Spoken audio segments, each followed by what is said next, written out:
तो एपिसोड की शुरुआत में हम देखते हैं एक लड़की को जो अपने बिस्तर से उठती है और फिर अपने कपड़ों को वापस से डालने लगती है। और इस हरकत में उसका साथ देने वाला लड़का भी उठता है, जो कि वहाँ से जा रही लड़की की ओर देखता सोच रहा होता है, मैंने अभी अभी अपनी वर्जिनिटी खो दी। और फिर कुछ टाइम बाद हम उसी लड़के को देखते हैं जो एक अपने करीबी दोस्त से मिलने आया था। और उसका दोस्त जब गेट खोलता ही है वो सीधा अपने दोस्त के गले लग जाता है और उसे कुछ अजीब सी बातें कहकर जलाने लगता है। हाँ, ये सॉफ्टनेस कितनी अच्छी है, एक लड़की की सॉफ्टनेस से बिल्कुल ही अलग। और फिर वो अपने दोस्त को उसके साथ हुआ सब कुछ बता देता है और उसका दोस्त उससे पूछता है, तुम्हारा तो एक क्रश था ना, फिर ये चीजें कैसे हो गई? और इस बात पे नात्सुओ कहता है, पता नहीं पर ये किसी तरीके से हो गया। जिस बात से गुस्सा होकर उसका दोस्त उसे पकड़ लेता है और फिर नात्सुओ उसे बताता है 2 दिन पहले उसे एक मिक्सर में इनवाइट किया गया था। और फिर हम पास्ट का सीन देखते हैं जहाँ पर नात्सुओ अपने दोस्तों के साथ बैठा उनकी बातें सुन रहा होता है, जो की बातें कम और चुगलियाँ ज्यादा थी। और उनके टीचर जिसका नाम हीना था वहाँ आकर उनको इन फालतू बातों को फैलाने से मना करती है। और वहाँ से जाते जाते नात्सुओ को कहती है, फुजिकुन इन सबके साथ रहकर बिगड़ मत जाना। और उसके जाने के बाद नात्सुओ के दोस्त बातें करने लगते हैं, हीना सेंसे कितनी औसम है यार। लेकिन आखिर वो बेचारे लौंडे क्या कर सकते थे, क्योंकि हीना का जवान लड़कों में इंटरेस्ट बिल्कुल भी नहीं था।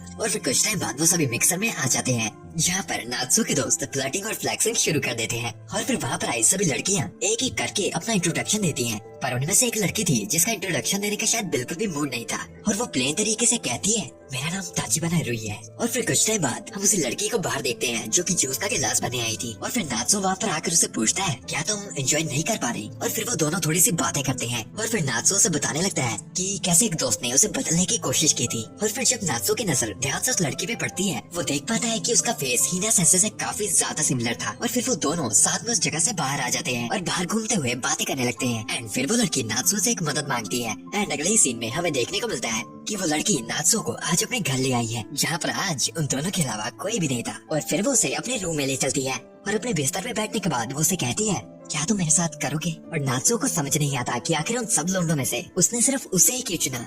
और वो उसे बताती है कि मैं ये सिर्फ एक्सपीरियंस के लिए कर रही हूँ। और देख के साफ साफ लग रहा था कि तुम्हें भी इन चीजों का एक्सपीरियंस नहीं है और मैं नहीं चाहती थी कि कोई एक्सपीरियंस बंदा मेरा फायदा ले, इसलिए मैंने तुम्हें चुना। पर पहले तो नात्सुओ थोड़ी देर के लिए सोचता है कि फिर वो दोनों अश्लील हरकतें करना शुरू हो जाते हैं। और फिर हम वापस प्रेजेंट के सीन में आते हैं, जहाँ पर नात्सुओ अपने दोस्त को ये कहानी सुना रहा था। पर अब नात्सुओ अपनी हरकत पे थोड़ा रिग्रेट कर रहा था, क्योंकि अब उसे लग रहा था किसी और को पसंद करने के बावजूद ये चीजें किसी अनजान के साथ करना काफी ज्यादा गलत था। और ये बात को सुनकर उसका दोस्त कहता है, मेरे ख्याल से तुम्हारे साथ जो भी हुआ अच्छा ही हुआ, क्योंकि तुम्हारा सच्चा प्यार तो वैसे भी तुम्हें कभी नहीं मिलेगा। और फिर अगले सीन में हम नात्सुओ को देखते हैं जो कि स्कूल की छत पे बैठा है और उसके पास हीना सेंसे आकर कहती है, ओह देखो देखो फूजी सेंसे काम पे लगे हैं। और फिर हीना सेंसे उसे वो चीज दिखाने के लिए कहती है जो कि नात्सुओ लिख रहा था, पर नात्सुओ से वो दिखाने के लिए नहीं मानता, जिसके रिप्लाई में हीना कहती है, मुझे पिछली बार ही वो चीज पढ़ लेनी चाहिए थी, जब 1 साल पहले स्कूल की छत पे नात्सुओ हीना से मिला था। और नात्सुओ हीना से पूछता है कि मैं जब भी आपको छत पे देखता हूँ आपका मूड काफी ज्यादा डाउन होता है, अगर आप चाहती हो तो आप अपने दुख मेरे साथ बांट सकते हो। पर हीना नात्सुओ की इस बात को मजाक मजाक में निकाल देती है और हीना नात्सुओ से कहती है, तुमने फ्लर्टिंग तो अच्छी की लेकिन मेरा इंटरेस्ट बच्चों में नहीं है। हाँ, लेकिन अगर एक अच्छा लड़का हो तो चलेगा। और नात्सुओ का दिल फिर से जीतने के बाद वो इस बात को मजाक बनाकर वहाँ से चली जाती है और बेचारे नात्सुओ को फालतू सोचों में छोड़ जाती है। और फिर अगले दिन हम फिर से नात्सुओ को अपने दोस्तों के साथ देखते हैं और फिर से लंच ब्रेक के टाइम नात्सुओ भागा भागा छत पे जाने लगता है। और जब वो दरवाजा खोल के छत पे पहुँचता है वो वहाँ पर फिर से हीना को देखता है। और जब वो उसके पास जाकर हीना सेंसे को बुलाता है वो देखता है कि हीना रो रही थी, लेकिन हीना नात्सुओ को अपने पीछे देख ये बहाना लगा लेती है कि कल जो ड्रामा देखा था मैंने बहुत ज्यादा इमोशनल था। पर नात्सुओ को उसकी एक्टिंग से ही साफ साफ पता चल रहा होता है कि वो झूठ बोल रही थी। और नात्सुओ हीना को कहता है, सेंसे अगर ये बातें आपको ज्यादा दुख देती हैं तो आप इनका दुख मेरे साथ बांट सकती हैं, मुझे सच में आपकी चिंता होती है। पर हीना उसे ये कहकर मना कर देती है कि फुजिकुन तुम सच में अच्छे लड़के हो, लेकिन बड़ों की कुछ अपनी तकलीफें होती हैं। पर नात्सुओ को इस बात पे गुस्सा आता है कि वो अभी भी उसे बच्चों की तरह ट्रीट करती थी और वो उसे कहता है, आखिर आप इन फालतू के बहानों को क्यों इस्तेमाल कर रही हो? मैं सच में आपको ऐसे नहीं देख सकता, क्योंकि मुझे आपसे। और उससे पहले नात्सुओ 2 शब्द और कहता है, हीना सेंसे को किसी की कॉल आ जाती है, जिससे नात्सुओ की बातें आधी अधूरी रह जाती हैं। और फिर हम शाम का सीन देखते हैं जहाँ पर नात्सुओ घर आ जाता है और फिर बिस्तर में लेटा नात्सुओ अपने ख्यालों में डूबा था। कभी तो वो हीना को याद कर रहा था और कभी उस लड़की को। और तभी उसके रूम का दरवाजा झकते भी खुलता है, जो कि नात्सुओ के डैड ने खोला था। और फिर उसका डैड रूम के अंदर आकर कहता है, नात्सुओ मैं तुम्हें कब से कुछ पूछना चाहता था, मैं सोच रहा था कि मैं फिर से शादी कर लूं। और नाज़ो इस बात को सुन के ज्यादा कुछ शौक नहीं होता और वो मान भी जाता है, ये कहते हुए कि कार्लो वैसे भी मॉम को मरे हुए 10 साल हो चुके हैं। पर फिर उसके डैड की एक बात उसे हिला कर रख देती है। दरअसल वो अभी मिलने आ रहे हैं और तभी उनकी डोरबेल रिंग करती है और नाज़ो का डैड नाज़ो का हाथ पकड़ उसे भागा भागा बाहर को ले चलता है। और डोर के खुलते ही हम देखते हैं एक लेडी को जो अपने साथ अपने दोनों बच्चों को लेकर आई थी। और वो बच्चे और कोई नहीं बल्कि एक तो उसकी प्यारी हिना सेंसे थी और एक थी वो लड़की जिसके साथ उसने बिस्तर में स्वर्ग देखा था। और नाज़ो तो हैरान होता ही है कि हिना भी काफी ज्यादा हैरान होती है और वो सभी को बताती है कि ये मेरे स्कूल का स्टूडेंट है। लेकिन नाज़ो ये शौक नहीं सह पाता और वही बेहोश होकर गिर जाता है। और फिर हम कुछ टाइम बाद का सीन देखते हैं जहाँ पर सभी अंदर बैठ के बातें कर रहे होते हैं और हिना कहती है सच में किसे लगा था कि नाज़ो को मेरा भाई बन जाएगा। और फिर वो अपनी छोटी बहन को इंट्रोड्यूस करवाने लगती है जिसका नाम रुई था। और नाज़ो का उसे देख थोड़ा रिएक्शन अजीब होता है जिससे हिना को लगता है कि वो दोनों शायद पहले से एक दूसरे को जानते हैं। पर रुई साफ साफ इस बात को मना करते हुए कहती है नहीं, हम दोनों पहली बार एक दूसरे से मिले हैं। और फिर उनकी माँ अपना इंट्रोडक्शन देती है और उनका नाम त्सुकिको ताचिबाना होता है। और नाज़ो अपने आप को इंट्रोड्यूस करवा कर अपना पहला सवाल उनसे ये पूछता है कि आखिर आपको मेरे डैड के बारे में क्या पसंद आया। जिसके रिप्लाई में वो कहती है कि वैसे तो काफी चीजें होंगी लेकिन सबसे ज्यादा इम्पोर्टेंट है उनकी ऑनेस्टी और नेक दिलता। तुम शायद ना जानते हो लेकिन मेरे हस्बैंड ने मुझे किसी और औरत के लिए छोड़ दिया था और तब से मैं हमेशा नफरत और गुस्से से भरी रहती थी। पर तभी मुझे तुम्हारे डैड मिले जिन्हें देख मुझे पता चल गया था कि मेरे लिए सिर्फ यही बने हैं। और ये कहानी को खत्म करते ही वो दोनों फ्लर्ट करने लगते हैं और फिर वो सभी साथ में मिलकर डिनर करने लगते हैं। और नाज़ो को हिना की एक और साइड पता चलती है कि काम और नहाने के बाद हिना को पैग लगाना बहुत ज्यादा पसंद है। और हिना नाज़ो से थोड़ा फ्लर्ट करते हुए कहती है नाज़ो कुन, अगर तुम थोड़े बड़े होते तो हम दोनों साथ में पीते। और ये सुनकर नाज़ो शर्माता हुआ टॉयलेट की ओर चला जाता है। और जब वो टॉयलेट से वापस आता है उसे वहाँ पर रुई दिखती है और वो नाज़ो से पूछती है तो तुम उनकी मैरिज के बारे में क्या करने वाले हो। क्योंकि मैं तो चाहती हूँ कि वो दोनों शादी कर लें क्योंकि मैं अपनी माँ को हमेशा दुखी नहीं देखना चाहती और हम दोनों की गई एक फालतू हरकत की वजह से मैं उनकी खुशियाँ नहीं छीन सकती। और बाकी क्या करना है ये तुम खुद डिसाइड कर लेना। और ये कहकर वहाँ से चली जाती है। और फिर बाकियों के घर जाने के बाद हम देखते हैं नाज़ो को जो अपने डैड के साथ बर्तन साफ कर रहा होता है। और फिर वो अपने डैड को बुलाकर कहता है डैड, जो आपकी शादी के बारे में था ना वो आप कर सकते हैं, लेकिन फिर भी अगर आप मुझे ऐसी चीजों के बारे में पहले बताते तो अच्छा रहता। लेकिन फिर भी मैं जानता हूँ आप इतनी देर से सब कुछ अकेले सह रहे हैं। और नाज़ो का डैड उसे एक और सरप्राइजिंग न्यूज देता है। वो तो ठीक है बेटा, मैंने सोचा मैं बता दूं कि हम अगले हफ्ते से नए घर में जा रहे हैं। और फिर अगले ही सीन में हम नाज़ो को उसके दोस्त के घर देखते हैं जो कि नाज़ो की कहानी को सुनकर काफी ज्यादा हैरान था। और अब तो नाज़ो का दोस्त उसे साफ साफ कह देता है देख मेरे भाई, अब तो तेरा कोई चांस नहीं है कि तू इस मैडम को पटा पाए। चांस तो पहले भी कम ही थे लेकिन अब तू जाके उसके एक फैमिली का मेंबर बन गया है और ऊपर से बना भी तो उसका भाई। और फिर हम कुछ टाइम बाद का सीन देखते हैं जहाँ पर नाज़ो की न्यू फैमिली उनके नए घर में शिफ्ट होने वाली थी। और नाज़ो अपना सामान घर में रख ही रहा होता है कि हिना उसके पास आकर उसे खुशी से कहती है कि अब से हम एक ही जगह पर रहा करेंगे। मैं सच में काफी ज्यादा एक्साइटेड हूँ कि मुझे एक छोटा भाई मिल ही गया और अब बस मुझे एक बार तुम्हारे कमरे की तलाशी लेनी है, जो कि बेशक नाज़ो नहीं चाहता था। और फिर हिना नाज़ो को कहती है तो तुम मुझे आज से हिना चान बुलाया करोगे। और फिर शर्माते हुए नाज़ो हिना चान बोलने की कोशिश करता है लेकिन हिना उसे बताती है कि ये सिर्फ एक मजाक था और उसे कहती है तुम मुझे हिना नहीं बुला सकते हो। और नाज़ो का दिल हिलाने के बाद वो फिर से वहाँ से चली जाती है। और जब नाज़ो अपने रूम में अपना सामान लेके जा ही रहा होता है उसे वहाँ पर रुई दिखती है जिसे देखकर नाज़ो शर्म के मारे अपना मुंह मोड़ लेता है। और रुई उसके पास आकर उसके कान में कहती है तुम पहली चीजों के बारे में भूल सकते हो, हम दोनों के बीच में कुछ भी नहीं हुआ, कुछ भी नहीं, समझे? तो कृपया करके मेरे पास आकर अजीब एक्टिंग करना बंद करो। और ये कहकर वो अपने रूम में चली जाती है। और फिर हम कुछ टाइम बाद का सीन देखते हैं जहाँ पर पूरा परिवार साथ में बैठा था। और फिर वहाँ का दरवाजा खुलता है जहाँ से आधी नंगी तौलिया ले हिना निकलती है जिसको शायद भूल गया था कि अब उसका एक नया परिवार है। और जब वो अपने सामने देखती है तो उसे पता चलता है कि उसने क्या हरकत कर दी। और फिर वो कुछ कपड़े डालकर वापस वहाँ पर आ जाती है। और नाज़ो की नजरों में ये कपड़े भी पहले से कम थोड़ी न थे। और फिर हिना ड्रिंक करना शुरू हो जाती है और टीवी चलाकर उसे देखने लगती है। और नाज़ो भी देखने लगता है लेकिन कुछ और ही। और फिर कुछ टाइम बाद नाज़ो के मॉम डैड उसे गुड नाइट कर अपने रूम में चले जाते हैं। और फिर नाज़ो का ध्यान पड़ता है अपने सामने सोफे पे सोई हिना पर, जो कि बिना किसी चिंता के सो रही थी। और फिर नाज़ो उसे उठाने की कोशिश करता है क्योंकि अगर वो सोफे पे सोती रही तो उसे सुबह को कोल्ड हो जाएगा। लेकिन हिना काफी ज्यादा गहरी नींद पे सो रही थी। और हिना की सोच में डूबा नाज़ो हिना के करीब जाता उसे किस करने ही वाला होता है कि वहाँ पर दरवाजा खोल रुई आ जाती है जिसने शायद नाज़ो को ये हरकत कर देख लिया था। फिर सीन चेंज होता है और हम देखते हैं नाज़ो को जो कि अपनी नींद से उठकर ही कल के हुए हादसे के बारे में सोचने लगता है। दरअसल कल जब नाज़ो हिना को किस करने वाला था वहाँ पर उसे रुई ने देख लिया था, लेकिन रुई ने नाज़ो को कुछ नहीं कहा था और उल्टा अपनी बहन को सोफे से नीचे गिराकर वो हिना को घसीटते हुए उसके कमरे में ले गई थी। लेकिन वहाँ से जाते हुए वो नाज़ो को ये कहकर गई थी कि ये गलती हिना की भी थी। और फिर नाज़ो का ये फ्लैशबैक खत्म होता है और फिर नाज़ो हिम्मत करके अपने फोन से टाइम देखता है और वो देखता है कि वो स्कूल के लिए लेट हो गया। और अपने बिस्तर से उठते हैं वो जोर से चिल्लाता है आखिर किसी ने भी मुझे उठाया क्यों नहीं। और फिर कुछ टाइम बाद हम नात्सु को अपने स्कूल में देखते हैं बिखरे हुए बालों के साथ, जो कि वो सेट नहीं कर पाया था क्योंकि वो पहले से ही काफी ज्यादा लेट हो चुका था।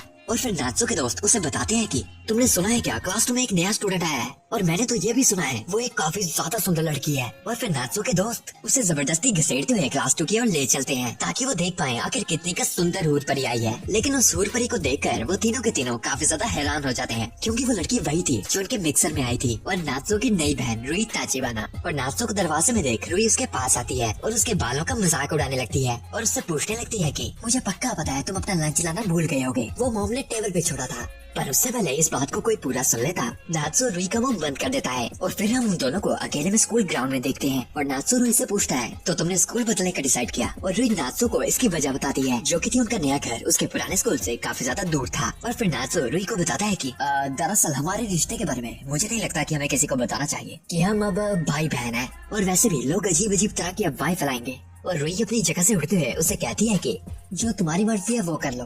और वहाँ से जाते हुए कहती है तुम बस यही चाहते हो ना कि मैं तुम्हारे साथ स्कूल में बात नहीं करूँ, तो ठीक है जैसे तुम्हारी मर्जी। और वहाँ से चली जाती है। और फिर नात्सु जब पीछे देखता है उसके सामने उसके दोनों दोस्त खड़े थे और फिर वो दोनों नात्सु को पकड़ लेते हैं और नात्सु से पूछते हैं कि अच्छा जी तुमने तो कहा था मिक्सर के बाद कुछ हुआ ही नहीं, तो फिर अब ये क्या चक्कर चल रहा है। और नात्सु ने ये समझाने की कोशिश करता है कि ऐसी कोई भी बात नहीं है। और फिर अगले सीन में हम नात्सु को टॉयलेट में देखते हैं और वो अपने हाथों को धोता हुआ सोच रहा होता है कि उसने जो भी रुई को कहा वो बिल्कुल सही था। और उसके वहाँ से जाते वक्त उसे रास्ते में हीना सन से मिल जाती है जो कि नात्सु के बिखरे हुए बालों के बारे में उससे पूछती है। और नात्सु ने बताता है कि वो स्कूल के लिए लेट हो गया था, पर हीना इस बात से हैरान थी क्योंकि उसने तो रुई को नात्सु को जिकाने के लिए बोला था। पर वह क्या ही कर सकते हैं, वो लड़की ही ऐसी है जो अपना काम ज्यादा अच्छे से नहीं करती। और फिर नात्सु हीना को बताता है कि दरअसल मैंने अपने बालों को ठीक करने की कोशिश की थी पर ये फिर से वैसे हो गए। पर हीना उसके सिर पर प्यार से हाथ रखते हुए कहती है आखिर इसकी जरूरत ही क्या है, ये बाल तो तुम पर कितने ज्यादा क्यूट लग रहे हैं। और फिर शर्माता हुआ नात्सु हीना से पूछता है कि क्या आपने स्कूल में किसी को बताया तो नहीं कि हम अब भाई बहन है। और फिर हीना को बताता है दरअसल मुझे नहीं लगता कि हमें ऐसी बातें बाकियों को बताने की जरूरत है। और हीना इस बात को समझ जाती है और नात्सु भी सेफ्टी के लिए एक बार हीना से पूछ लेता है कि आपको मेरी बात पे गुस्सा तो नहीं आया ना। और हीना इस बात पे ना करती है। और फिर नात्सु हीना को कल रात के बारे में पूछता है और फिर शर्माती हुई हीना नात्सु के कान के पास आकर उससे पूछती है कि क्या हम दोनों ने किस तो नहीं कर ली। और इस बात को सुनकर घबराता हुआ नात्सु कहता है नहीं बिल्कुल भी नहीं, ऐसा कुछ भी नहीं हुआ। और ये सुनकर हीना खुश हो जाती है और उसे बताती है दरअसल एक बार जब मैंने पी रखी थी मैंने अपने एक फीमेल फ्रेंड को किस कर दी थी और फिर वो ये कह करके अब से मैं इन चीजों का ध्यान रखूंगी। वहाँ से चली जाती है। पर हमारा नात्सु तो यही चाहता था कि ऐसी गलतियाँ हीना उसके साथ भी करे। और फिर अगले सीन में हम देखते हैं कि स्कूल का लंच टाइम चल रहा होता है और सभी स्टूडेंट्स अलग अलग जगह बैठकर साथ में बातें करते हुए खाना खा रहे होते हैं। और रुई के क्लास के बाहर खड़ा नात्सु देख रहा होता है कि अकेली रुई थी जो अकेले खाना खा रही थी। और फिर नात्सु उसके पास आकर बैठ जाता है और फिर रुई को बताता है कि मेरी सुबह वाली बात का मतलब ये था कि हम दोनों स्कूल में दोस्त बन सकते हैं। और साथ ही साथ रुई से पूछता है कि अब वो सुबह वाली भीड़ कहाँ पर गई जो पहले तुम्हारे आसपास इकट्ठे थे। और फिर रुई उसको उसकी वजह बताती है। दरअसल पहले तो काफी लोग रुई से बातें करने की कोशिश कर रहे थे पर रुई उन सबकी बातों का एक स्ट्रेट सा रिप्लाई देती थी जिस वजह से वो बातें वहीं पर एंड हो जाती थी। और फिर धीरे धीरे करके रुई के आसपास की भीड़ भी अब उसके आसपास से गायब हो चुकी थी।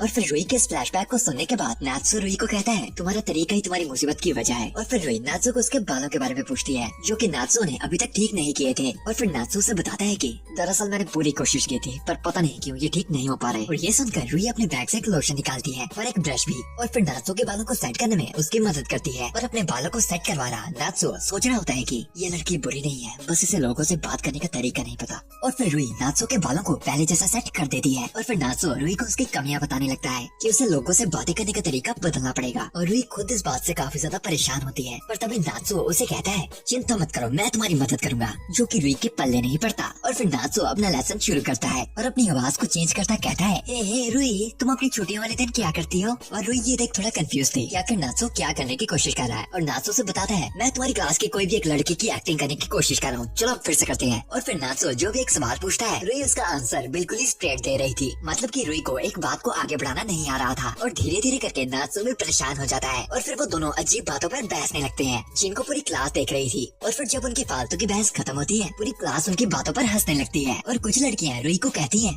रुई अगर तुम दोस्त बनना चाहती हो तो तुम कह सकते हो, और वैसे भी हम तो यही चाहते थे। जिसे सुनकर शर्माती हुई रुई कहती है ठीक है जैसी तुम्हारी मर्जी। और सभी लोग इस बात पे हंसने लगते हैं कि रुई फनी तो है लेकिन उसका एटीट्यूड कभी नहीं बदलेगा। और फिर नात्सु उसके नए दोस्तों नात्सो को देख उसके लिए खुश होता है और उसके क्लासरूम से चला जाता है। और फिर हम रात का सीन देखते हैं जहाँ पर नात्सो नहाने के लिए बाथरूम जा रहा था और जब वो बाथरूम का दरवाजा खोलता है वो देखता है कि टब के अंदर रुई बैठी थी और वो शर्माता हुआ गेट को बंद कर देता है। पर रुई को इस बात पे बिल्कुल भी शर्म नहीं आती क्योंकि नात्सो ने तो पहले भी 2-3 बार उसे ऐसे देख लिया था। और फिर टब के अंदर बैठी रुई थोड़ा सा खुश होते हुए कहती है, तुम्हारा सुबह के लिए शुक्रिया। और फिर नात्सो वेलकम करता हुआ वहाँ से जाने ही वाला होता है कि रुई उसे अंदर आने को कहती है और नात्सो इस बात को सुनकर कुछ ख्यालों में खो जाता है। और जब उसे अपने ख्यालों से जाग आती है वो उसे मना कर देता है और तभी उसे उसकी आंखों के सामने अश्लील अवस्था में खड़ी रुई दिखाई देती है और नात्सो उसे देख मुस्कुराने लगता है। और तभी नात्सो को उसके ख्यालों से जाग आती है और अंदर बैठी रुई उसे कहती है, दरअसल मैं तुम्हें कल रात के बारे में पूछना चाहती हूँ। और फिर अगले सीन में हम नात्सो को भी बाथरूम के अंदर देखते हैं जो कि रुई के पास ही बैठा था। और फिर रुई नात्सो को पूछती है,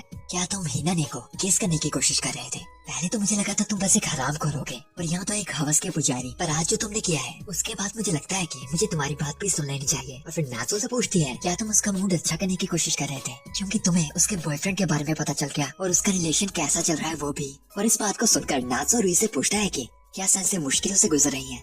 पर रुई उसे इन बातों को भुलाने के लिए कहती है और वहाँ से उठकर बाथरूम से बाहर चली जाती है। और फिर हम अगले दिन का सीन देखते हैं जहाँ पर सभी लोग साथ में बैठकर ब्रेकफास्ट कर रहे थे और उनके मॉम डैड उन्हें एक अनाउंसमेंट बताते हैं कि दरअसल हम दोनों आज अपनी मैरिज का रजिस्ट्रेशन जमा करवाने जा रहे हैं। और हिना ये सुनकर अपनी मॉम के लिए काफी ज्यादा खुश होती है। और फिर वो उन्हें बताते हैं कि वो दोनों उसके बाद डिनर के लिए भी जाएंगे। और ये सुनकर हिना जोश में कहती है, चिंता मत करो, अपने भाई बहनों को ध्यान मैं रखूंगी और लगता है कि आज का डिनर भी मैं ही बनाऊंगी। और ये सुनकर उनकी मॉम को और भी ज्यादा चिंता होने लगती है। पर नात्सो तो ये सोचकर भी खुश था कि आज उसे हिना का बनाया खाना खाने को मिलेगा। और फिर वो सभी स्कूल चले जाते हैं। पर नात्सो तो अपनी क्लास में भी काम करता हुआ सोच रहा होता है, तो आज हिना सन से खाना बनाएगी, आखिर कितना कर स्वादिष्ट होगा वो। और फिर हम रात का सीन देखते हैं जहाँ पर नात्सो के सामने काफी ज्यादा स्वादिष्ट खाना रखा था और वो उस खाने को खाकर उस खाने की तारीफ करते हुए कहता है, वाह ये तो कमाल का है, एकदम रेस्टोरेंट की तरह। सेंसे आप तो सच में एक लाजवाब कुक हो। पर नात्सो की सेंसे उसे बताती है कि वो रुई ने बनाया है। और फिर हिना उसे अपनी बनाई गई चीजें बताती है जो कि बस काटी गई साइड डिशेस थी। और हिना नात्सो से पूछती है,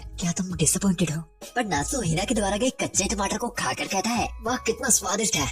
और हिना तो ये सुनकर खुशी से रोने लगती है। और खाना खाने के बाद नात्सो तो बर्तन साफ करने लगता है और हिना विस्की पीने लगती है। और रुई तो अपने कमरे में किताबें पढ़ रही थी, ना जाने कौन सी वाली। और हिना और नात्सो तो मजे से बातें कर रहे थे। पर तभी नात्सो एक अलग ही बात को छेड़ देता है और कहता है, मुझे पहले ही माफ करना अगर मैं फालतू में चीजों के बीच में आ रहा हूँ, पर क्या आपका रिलेशन आपके बॉयफ्रेंड के साथ अच्छा नहीं चल रहा? और इस बात को सुनकर हिना उसे बताती है, मुझे माफ करना पर मैं इन चीजों के बारे में बात नहीं करना चाहती। और उल्टा नात्सो से पूछती है, अगर तुम्हारी कोई प्रॉब्लम चल रही है तो अपनी बड़ी बहन को बताओ। और नात्सो की कोई खास बड़ी प्रॉब्लम तो नहीं होती, बस उसके बालों को छोड़कर। और हिना ये सुनकर उसके पास आती है और उससे कहती है कि अरे ये कोई प्रॉब्लम थोड़ी ना है, ये बाल तो तुम पर और भी ज्यादा क्यूट लगते हैं। दरअसल मुझे भी ऐसे बाल चाहिए थे। और नात्सो को अपने बाल पकड़कर दिखाती है जो कि बिल्कुल ही स्ट्रेट थे। और तभी हिना मस्ती करती हुई नात्सो के साथ अपने बाल लगाने लगती है। और जब वो हंसते हुए पीछे हटती है उसका पैर स्लिप हो जाता है और वो गिरने ही वाली होती है कि नात्सो से तभी पकड़ लेता है। और वो दोनों एक दूसरे की ओर घूर ही रहे होते हैं कि हिना का फोन रिंग करता है और उस नंबर पे जो नाम लिखा था उसे नात्सो देख लेता है जो कि था शू हागिवारा। और फिर हिना उस बंदे से बात करने के बाद हिना नात्सो को ये बताकर बाहर चली जाती है कि मैं कुछ ही टाइम में वापस आ जाऊंगी, लेकिन तब तक के लिए प्लीज अंदर ही रहना। और हिना के जाने के बाद नात्सो हॉल में बैठा हिना का वेट करता ही रहता है। और जब उसकी चिंता ज्यादा बढ़ जाती है वो चेक करने के लिए बाहर को जाने लगता है। पर तभी दरवाजा खोलकर हिना अंदर को आ जाती है।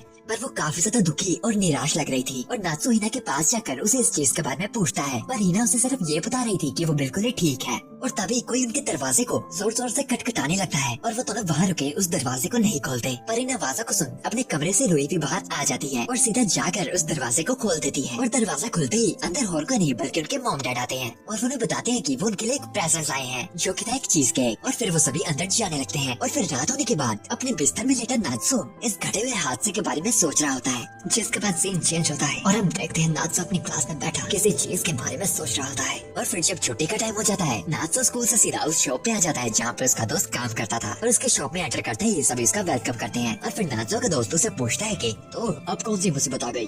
चलो जो भी हो तब तक टिक कर बैठ रहना जब तक मैं वापस नहीं आता। और ये कहकर वो वापस अपने काम पर चला जाता है। और फिर कुछ टाइम बाद जब उसकी ड्यूटी खत्म होती है वो नात्सो के पास बैठकर उसके वहाँ आने का कारण पूछता है। और नात्सो इस बात पे सोच रहा था उसे ये बात उसको बतानी भी चाहिए या नहीं। और थोड़ी देर सोचने के बाद नात्सो उसे बताने लगता है कि कैसे कल जब उसकी सैन से वापस आई थी वो रो रही थी और काफी ज्यादा परेशान लग रही थी। और ये देखकर नात्सो को लगता था कि सैन से अपनी इस रिलेशनशिप से बिल्कुल ही परेशान है। और उनकी बातों को सुनता हुआ उस बार का ओनर भी वहाँ पर आ जाता है और उन्हें कुछ एडवाइसेस देने लगता है, जैसे कि अगर तुम किसी का ऐसा रिश्ता तोड़ना चाहते हो तो उसे एक चांटा लगाओ, फिर उसे गले लगाओ और फिर उसे चूमो। और उसी पल वो तुम्हारी हो जाएगी। पर नात्सो और उसका दोस्त उसकी बातों को इग्नोर कर देते हैं और नात्सो का दोस्त उसे समझाता है कि नात्सो बस उस आदमी से जलता है जो कि उसके सेंसे के साथ है, पर वो उसे कहता है ज्यादा चिंता ना करने को, क्योंकि ये चीजें उसके साथ भी काफी बार होती हैं। लेकिन ये सुनकर नात्सो हैरान था और वो उससे पूछता है कि इसका मतलब कि तुम भी किसी को पसंद करते हो फूमिया? और ये सुनकर फूमिया उसे अपनी पसंद सुनाने लगता है। वो ऑफिस कपड़ों में लड़की जिसका अफेयर चल रहा था, जो यहाँ कल आई थी, और वो खूबसूरत होस्टेस और एक खूबसूरत दिखने वाली जवान बीवी जो कि अपने घर वाले से परेशान थी। सबके सब मेरे साथ होने चाहिए। और नात्सो को तो फूमिया से यही उम्मीद थी। और फिर नात्सो फूमिया से पूछता है तो आखिर उनके बीच में कैसी बातें चल रही थी। और फूमिया ये सुनकर वो पहली ऑफिस वाली लेडी जिसका अफेयर चल रहा था उसकी एक्टिंग करने लगता है। आखिर हमारा रिश्ता कहाँ तक जा सकता है? और नात्सो भी उसके बॉयफ्रेंड का रोल करता कहता है मैं अपनी वाइफ को जल्दी छोड़ दूंगा, पर ये मैं अभी नहीं कर सकता। और वो दोनों ये एक्टिंग कर ही रहे होते हैं कि बीच में विग डालकर उस शॉप का ओनर भी आ जाता है और वो नात्सो की वाइफ का रोल करते हुए फूमिया से लड़ने लगता है। और वो दोनों लड़ ही रहे होते हैं कि नात्सो बीच में चिल्लाता है तुम दोनों बस करो, मेरे लिए इतना भी मत लड़ो। और फिर हम रात का सीन देखते हैं जहाँ पर रास्ते में चलते हुए नात्सो और फूमिया गपशप लड़ा रहे होते हैं। और नात्सो फूमिया को शुक्रिया करता है उसके मूड को फिर से ठीक करने के लिए। पर तभी फूमिया को कल वाली अफेयर लेडी दिख जाती है जिसका इशारा वो अपने सामने करता है। और जब नात्सो की नजर वहाँ पर पड़ती है तो उसे पता चलता है कि वो और कोई नहीं बल्कि उसकी हिना सेंसे थी। और कार की खिड़की को बंद कर उसका बॉयफ्रेंड तो वहाँ से निकल पड़ता है और फिर हिना भी वहाँ से जाने लगती है। लेकिन दूर से उनको देख रहे नात्सो को ये सारी की सारी पहेलियाँ अब समझ आने लगी थी। और फिर रात को घर आने के बाद वो अपने बिस्तर में परेशान बैठा इस चीज के बारे में सोच रहा होता है और ऐसा लग रहा था कि जैसे वो किसी चीज का फैसला ले रहा है। और फिर रात में काम कर रही हिना के रूम में नात्सो से मिलने आता है और जब वो अंदर आ जाता है वो पहले तो अपने फैसले पे थोड़ा घबराता है,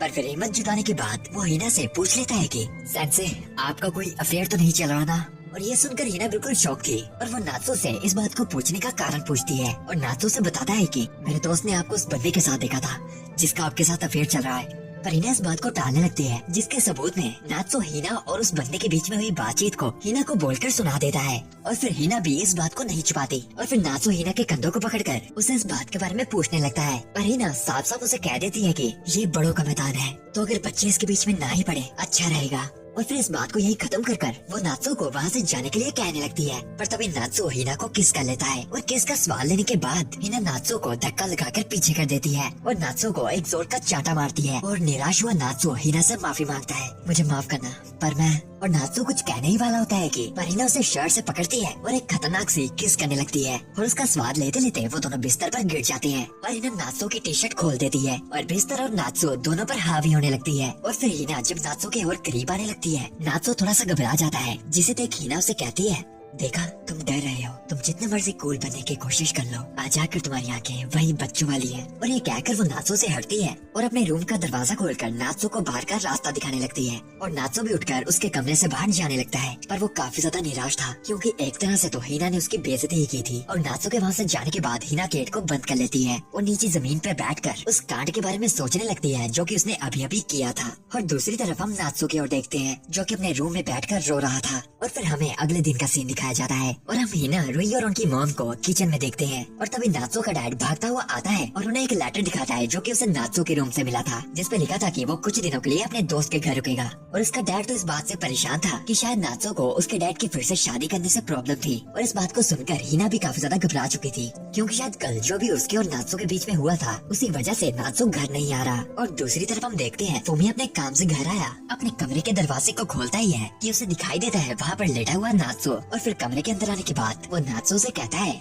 तुम यहाँ पर हो मतलब कि तुम स्कूल नहीं गए। और फिर नात्सो से पूछता है तो अब मुझे बताओगे कल रात को क्या हुआ। और फिर नात्सो की पूरी कहानी को सुनने के बाद फूमिया नात्सो से माफी मांगता है क्योंकि उसे लगता है कि ये सारी गलती उसकी थी क्योंकि उसने नात्सो को ये सारी बातें बताई। पर नात्सो इस बात को टाल देता है और कहता है नहीं फूमिया ये तुम्हारी गलती नहीं थी, ये गलती मेरी थी, मैंने कुछ ऐसा किया जो मुझे नहीं करना चाहिए था। और फिर फूमिया नात्सो की बात को समझकर उसका मूड हल्का करने की कोशिश करता है और चिढ़ाते हुए नात्सो को कहता है चलो जो भी हो, अब इसका मतलब कि तुम सेंसे के पीछे नहीं पड़े है ना, मतलब कि अब वो मेरे लिए अवेलेबल है। जब सेंसे तुम्हारी चिंता में रो रही होंगी मैं उनके पास जाऊंगा और उन्हें बताऊंगा कि तुम ठीक ठाक हो और फिर मैं उन्हें कुछ प्यार के बारे में एडवाइसेस दूंगा और फिर वो कहेंगे फूमिया कुन तुम कितनी अच्छी हो और मेरे सहारे लेट जाएगी। और नात्सो फूमिया की इन बातों को सुन उस पर गुस्सा हो जाता है और बाहर से गुजर रही फूमिया की मॉम को उनके कमरे से बहुत ही जोर से आवाज आती है। और जब वो कमरा खोल के देखती है वो उन दोनों को अजीब हालातों में देखती है। पर फूमिया बहाना लगा लेता है कि वो नात्सो की स्ट्रेचिंग में मदद कर रहा है और ये सुनकर फूमिया की मॉम भी वहाँ से चली जाती है और फूमिया नात्सो को छोड़कर उसे कहता है, देखा तुम्हें अब भी काफी जोश है, और नात्सो को समझाने लगता है, तो सबसे पहले मुझे बताओ तुम अपनी जिंदगी में क्या बनना चाहते हो। जिसके रिप्लाई में नात्सो से एक नॉवेलिस्ट बताता है और इस बात को सुनकर फूमिया नात्सो को सजेस्ट करता है, तो कुछ लिख कर लिखो, शायद ये तुम्हारी मदद करे। और नात्सो भी उसकी बात को मान जाता है और कुछ टाइम बाद हम नात्सो को देखते हैं जो कि कुछ लिख रहा होता है और फिर थोड़ा सा परेशान होकर वो विंडो की तरफ देखता, वो बातें सोचने लगता है जो कि हिना ने उसे कही थी। और फिर जब वो ध्यान से विंडो के बाहर देखता है, उसे दिखाई देती है रुई, जो कि शायद नात्सो को ही ढूंढ रही थी, पर कोई न जाने आखिर डस्टबिन में क्यों। और फिर जब उसकी नजर ऊपर खिड़की से दिख रहे नात्सो पर पड़ती है, वो थोड़ा उस घर के करीब जाकर उससे कहती है कि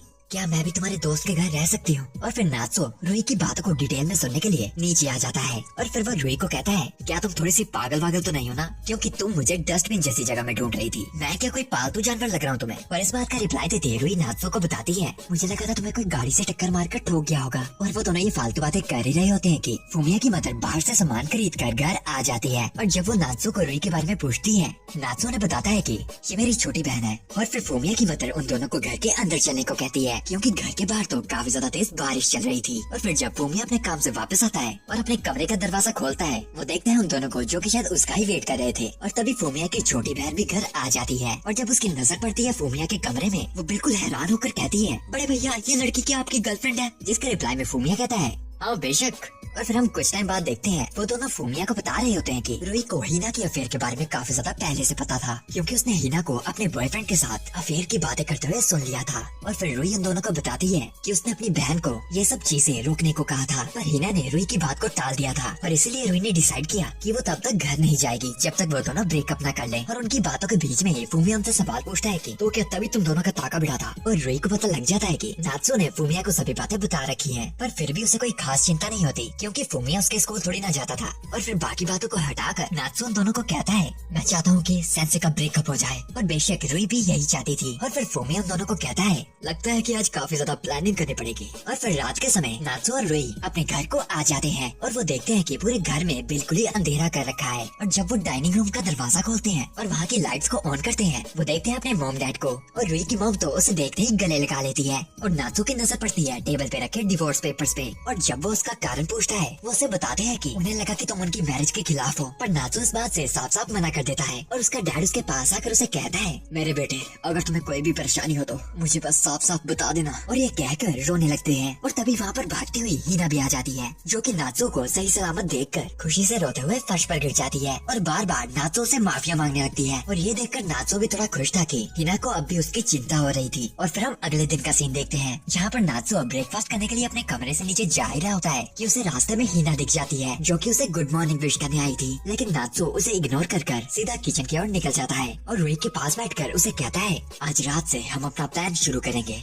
जिसके बाद हमें एक दूसरा सीन दिखाया जाता है जिसमें नात्सो और रुई हिना पर नजर रख रहे थे। और वो ये इसलिए कर रहे थे ताकि वो उनके अफेयर को रंगे हाथों पकड़ पाएं। और नात्सो शोर होने के लिए रुई से पूछता है कि क्या तुम्हें पक्का बताना वो रात को मिलेंगे। और रुई उसे बताती है कि हिना ने उसे कहा था कि वो आज घर लेट आएगी। और नात्सो तो हिना का पीछा कर कर थक चुका था। और तभी रुई अपने बैग से कुछ खाने के आइटम्स निकालती है ताकि वो बिना रुके हिना का पीछा कर पाए। और फिर जब हिना स्कूल से जाने लगती है, नात्सो और रुई भी ब्रेड खाते खाते उसका पीछा करने लगते हैं। और फिर हिना बाहर बाजार में आ जाती है और उसके पीछे पीछे रुई और नात्सो भी। और जब वो एक बार में चली जाती है, रुई और नात्सो को लगता है कि वो अपने बॉयफ्रेंड से मिलने यहाँ आई है। और फिर 4 घंटे वहाँ पर ही बीत जाते हैं, पर हिना तो इतनी देर से भी अकेले ही पी रही थी। और फिर नात्सो रुई को कहता है, मुझे लगता नहीं कि वो आज मिलने वाले हैं। पर रुई उसे बताती है कि कल वो हिना के कमरे में गई थी और वहाँ पर उसे एक डायरी दिखाई दी थी, जहाँ पर एक नाम के साथ 19 बजे का टाइम लिखा था। और फिर ये सुनकर नात्सो कहता है कि वो डायरी पे लिखा शख्स पक्का उसके बॉयफ्रेंड शू का शॉर्ट नेम होगा। और फिर कुछ टाइम बाद हिना वहाँ से काफी तेजी से भागने लगती है और नात्सो और रुई भी उसके पीछे पीछे भाग रहे थे। और हिना को इतनी तेजी से भागते देख उन्हें लगता है कि वो पक्का अपने बॉयफ्रेंड शू से मिलने जा रही है। पर बेचारों का लक इस बार भी खराब था कि हिना अपने बॉयफ्रेंड से मिलने नहीं बल्कि एक शॉर्ट टाइम पे गई थी। और उन्हें ये देख पता लग जाता है कि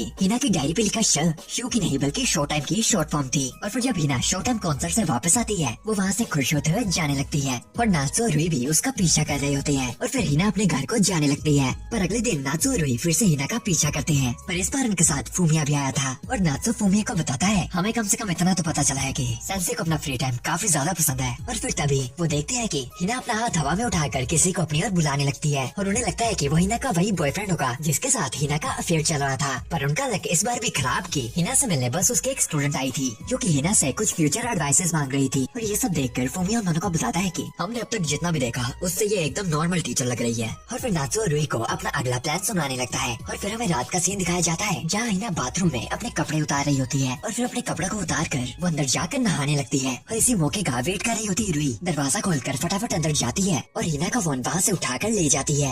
और फिर उस फोन को लेकर वो नात्सो के कमरे में आ जाती है। और फिर नात्सो रुई से पूछता है तुम्हें इसका पासवर्ड याद तो है ना। और रुई अपना सिर हाँ में हिलाती है और पासवर्ड में हिना की बर्थ ऑफ डेट डाल देती है और वो पासवर्ड उनकी किस्मत से लग भी जाता है। और फिर वो हिना के फोन से उसके बॉयफ्रेंड का नंबर निकालते हैं और नात्सो रुई को समझाता है कि जितना हो सके उतना सैनसे जैसे बात करने की कोशिश करना और हाँ ब्रेकअप के बारे में याद से बोल देना। और फिर जब रुई फोन कर देती है हिना का बॉयफ्रेंड उसका फोन उठा लेता है और रुई उससे बात करने की कोशिश करती है पर वो उससे बात नहीं कर पा रही होती और हिचकिचाते हुए कुछ कहने की कोशिश करती है पर कुछ कह नहीं पाती और इसीलिए वो उसका फोन काट देती है। और नात्सो को बताती है जब उसने मेरे से बात करी मेरा दिमाग पूरा खाली सा हो गया। और नात्सो को याद आता है कि रुई बातचीत में काफी ज्यादा अच्छी नहीं थी। पर तभी वापस से हागिवारा शू का फोन आ जाता है और अब रुई को समझ नहीं आ रहा होता कि अब उसे क्या करना चाहिए। पर नात्सो से कहता है बस फोन को उठाओ और ब्रेकअप करने के लिए बोल दो। और रुई के फोन उठाते ही हागिवारा फोन में बोल रहा होता है हिना तुम ठीक तो हो ना, क्या कुछ प्रॉब्लम हुई है। और रुई ये सुन फिर से फोन काट देती है। और फिर अगले सीन में हम उन दोनों को फूमिया के बार में देखते हैं और वो दोनों फूमिया को बता रहे होते हैं कि कैसे वो दोनों फिर से फेल हो गए। और तभी वहाँ उस बार का ओनर आता है और फूमिया से इस सब चक्कर के बारे में पूछता है। और फूमिया नात्सो की तरफ इशारा करके उसे बताता है कहानी थोड़ी लंबी है पर शॉर्ट में बताऊं तो नात्सो का कोई करीबी अफेयर में है। और ये सुनकर वहाँ का ओनर कोबायाशी जोर जोर से हंसते हुए कहता है अच्छी बात है, मुझे ऐसा ड्रामा पसंद भी है।